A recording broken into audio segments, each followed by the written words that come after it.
Salut mes chers élèves. Aujourd'hui, une nouvelle fois, avant même de boucler la notion de sous-espace vectoriel et supplémentaire, aujourd'hui, nous allons résoudre un dernier exercice. Ok, donc, c'est encore sur les théories que nous avons apprises dans le premier cours sur la somme de deux sous-espaces vectoriels. Nous avons appris dans ce cours des théories sur la somme de deux sous-espaces vectoriels, la somme directe, et comment reconnaître deux sous-espaces vectoriels supplémentaires. Ok, donc cet exercice-là va être l'application de ces théories-là. Voici l'exercice. Soit dans R3, les vecteurs U, 3, moins 1, 0, V, 1, moins 2, 3 et W, moins 4, 5, 2. On considère les sous-espaces A engendrés par U et B engendré par V et W. Donc vous pouvez remarquer, on est dans R3, c'est en dimension 3. A est engendré par U, donc A c'est une droite vectorielle. B est engendré par V et W. B pourrait être un plan vectoriel, mais c'est à la condition que V et W soient libres en E. Ok, donc c'est sûr que V va être libre. Ok, V et W va être libre en E parce que normalement, pour avoir moins 4 ici, on devrait multiplier 1 par moins 4. Or, moins 4 par moins 2 donne 8. On devrait avoir 8 ici. Eh bien, cela explique déjà que V et W sont libres en E. Donc, puisque B est engendré par deux vecteurs libres en E, eh bien, B est un plan vectoriel. On a A une droite, B un plan vectoriel. Donc, on n'a pas demandé cela dans l'exercice. Mais normalement, puisque c'est notre objectif, c'est à mesure qu'on s'avance, on applique ce qu'on a déjà appris. Donc, on fait des rappels. C'est juste pour vous aider à mieux comprendre le cours. Maintenant, la question qu'on pose dans cet exercice, c'est la première question. Déterminer, donc ce n'est pas une question directe, c'est une ordre qu'on passe. Déterminer A inter B et A plus B. Maintenant, la deuxième partie concerne une question. La somme A plus B est-elle directe? Eh bien voilà, nous allons commencer. D'abord, A est engendré par U. Ok, je mets A, U, et B, V, W. Maintenant, pour déterminer A inter B et A plus B, ce que je fais d'abord, je vérifie si A et B sont supplémentaires de l'espace vectoriel R3. Est-ce que A et B sont supplémentaires? Est-ce que supplémentaires? Donc ça, c'est la question. Ok, parce que avec cette propriété-là, ou ce théorème-là, nous allons pouvoir répondre directement à A inter B et A plus B en même temps.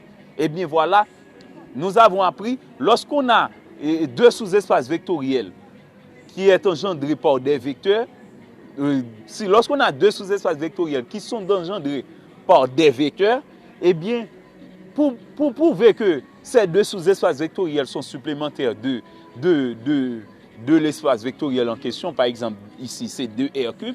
Pour prouver que A et B sont supplémentaires de R3, il faut prouver que le système formé par ces vecteurs forme une base de R3. Eh bien, quel est le système formé? C'est UVW, c'est U pour A, VW pour B.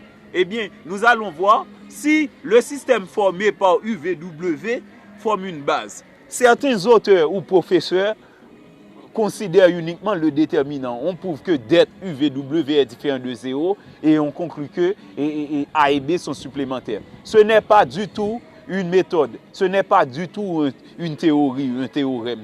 Ok, donc deux vecteurs pourraient être libres.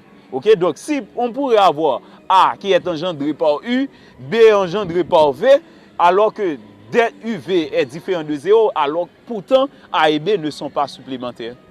Ok, donc pour que A et B soient supplémentaires, il faut que la famille formée par les vecteurs, ok, engendrés par A et B, forme une base. Ok, donc avoir det UVW différent de 0, c'est quelque chose déjà, mais ce n'est pas suffisant. Il faut que le système soit aussi générateur. Ok, il faut que le système, le déterminant du système soit différent de 0, mais il faut que le système soit générateur.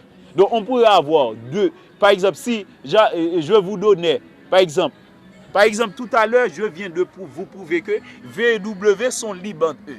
Maintenant, si j'avais pris A engendré par V et B engendré par W, eh bien, c'est sûr que le déterminant VW donnerait un nombre différent de 0. Mais, pourtant, A et B ne seraient pas supplémentaires de R3. Parce que le système VW n'est pas générateur de R3. Ok, donc parce que dimension VW donne 2, alors que dimension de R3, c'est 3. Ok, donc vous voyez, donc il n'y a pas, donc il ne faut pas laisser les théories, il ne faut pas négliger les théories. Ok, donc parfois, pour aller plus rapide, on fait det UVW, ça donne un nombre différent de 0, on déduit que le système et les deux sous-espaces vectoriels sont supplémentaires. Mais ce n'est pas suffisant. Ok, donc la règle ou le théorème nous dit que il faut prendre une famille formée par ces vecteurs, il faut prouver que cette famille forme une base de l'espace vectoriel en question. Eh bien d'abord, je calcule det UVW. Det UVW, donc je mets U, c'était 3 moins 1, 0. V, 1 moins 2, 3. W, moins 4, 5, 2. Maintenant, j'utilise le déterminant Saus colonne. Ok, maintenant, je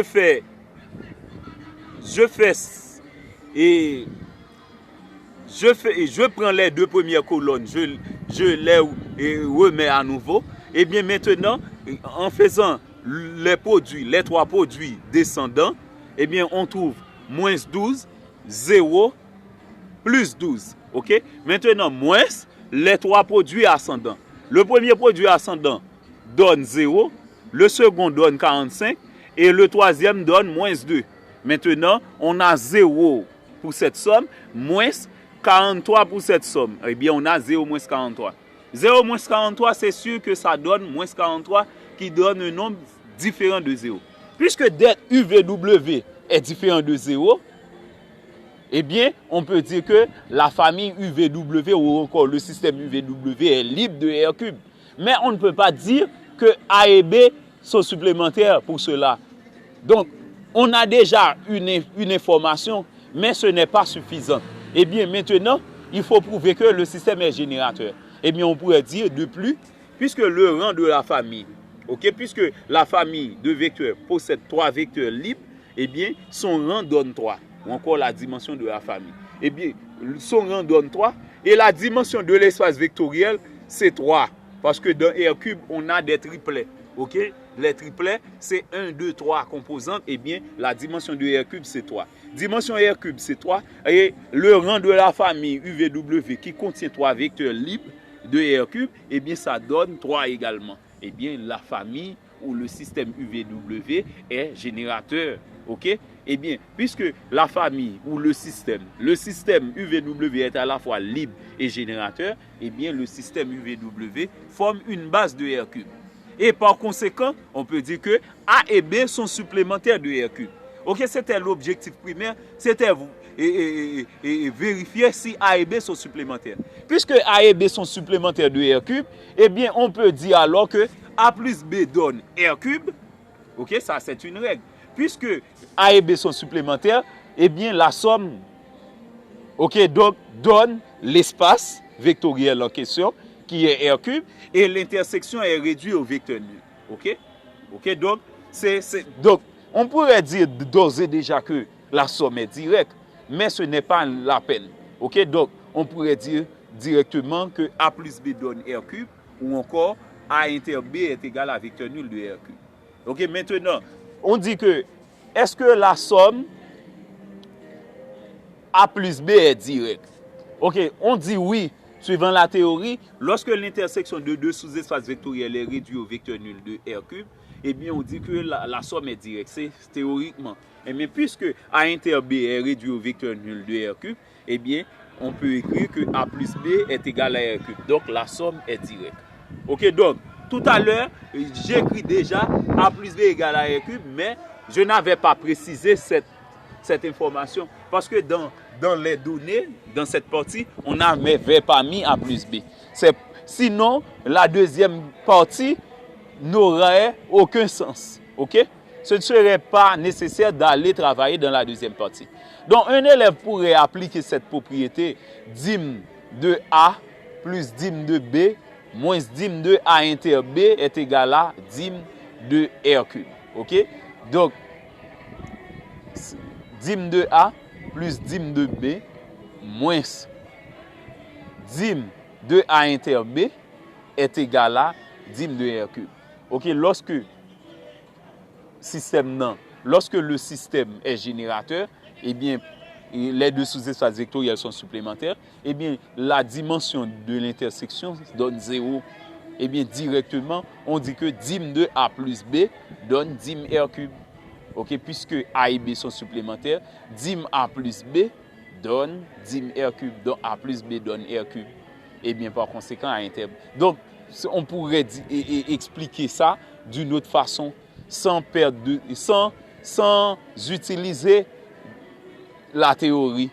Mais cependant, sans perdre de temps, on peut dire directement que A plus B donne R cube, A inter B donne vecteur nul de R cube. OK? Donc, et par conséquent, la somme est directe. OK? Donc, c'était tout pour aujourd'hui. Donc, j'attends vos questions. Et n'oubliez pas de partager la vidéo avec vos camarades, d'aimer la vidéo et de m'encourager avec vos likes. OK? Donc, donc de m'encourager avec vos supports. OK? C'est ainsi que je vais pouvoir travailler davantage. OK? Merci et bonne journée.